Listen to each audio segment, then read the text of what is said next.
Hey guys, this is Joni Barrett with Out the Box Mind Body Studio, and I'm going to go over a exercise today that is really going to help my runners out there and my walkers.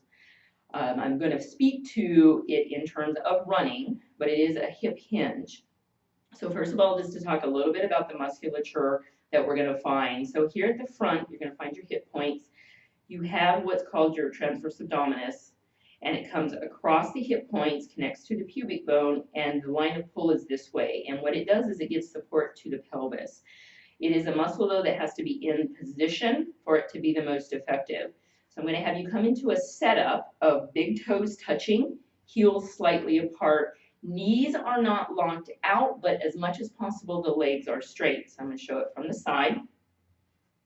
Again, big toes touching, heels slightly apart. If you come and you find your knees are bent a little bit, you're going to take your hands on your hip sockets and just push the butt back until the legs go long. And then you're going to feel like, okay, now I'm in a hinged forward position. Then you can hinge the torso upright until the rib cage stacks over the pelvis. And what you'll notice is that I have an incurve to my low back. We want that incurve. And that I feel like I'm hinged and ready to go. So I'm ready for action. That's what we're wanting to be. So we're going to come into a lunge stance. So the feet are ready. We're going to take your right leg and you're just going to step it back into a lunge. Now this is going to be a specific lunge. So again, setup's important. So when I step back, I'm going to step back such that if I stepped forward, my feet would still be touching. If once you get there, you feel like you're off balance, that's probably perfect. Because whenever you feel like you're off balance, the abs respond to help to balance you. So again, you're going to feel this musculature here. You're going to take your hands onto that hip socket and push it back. You're going to feel a hinge. If you feel like you're too far forward, you'll bring yourself up. Rib cage stays down towards pelvis. From the side, step back. Okay. Hands on hip pockets. Hinge it back. You're going to feel the hip hinge. Suddenly you probably will feel a little bit more work in hamstrings. That's what we're wanting.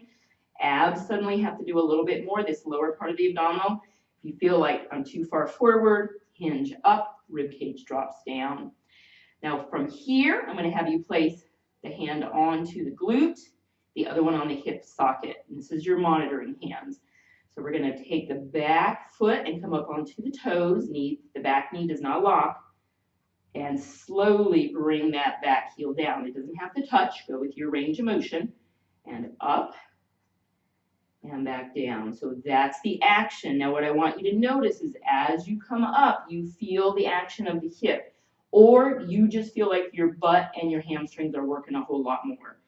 As you lower down, feel that hip hinge. Or again, if you're like, I don't know what it is I feel, but I feel like I'm really working in my butt and my hamstrings, you've got it right.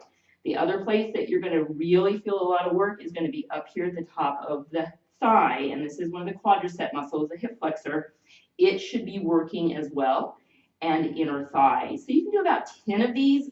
Go as slow as you can. And the back foot is getting a really nice bit of work too, so it's not that we're not working the back foot, but we're monitoring here to make sure that the hip hinge happens. Because in our running phase, as we come up, we want this hip ready so we can step through and continue to run forward. And obviously you're going to do both sides. And then whenever you're finished, big toes touch, heels slightly apart, knees are soft. And just go run and see how it feels. I would suggest you do this every day if you can.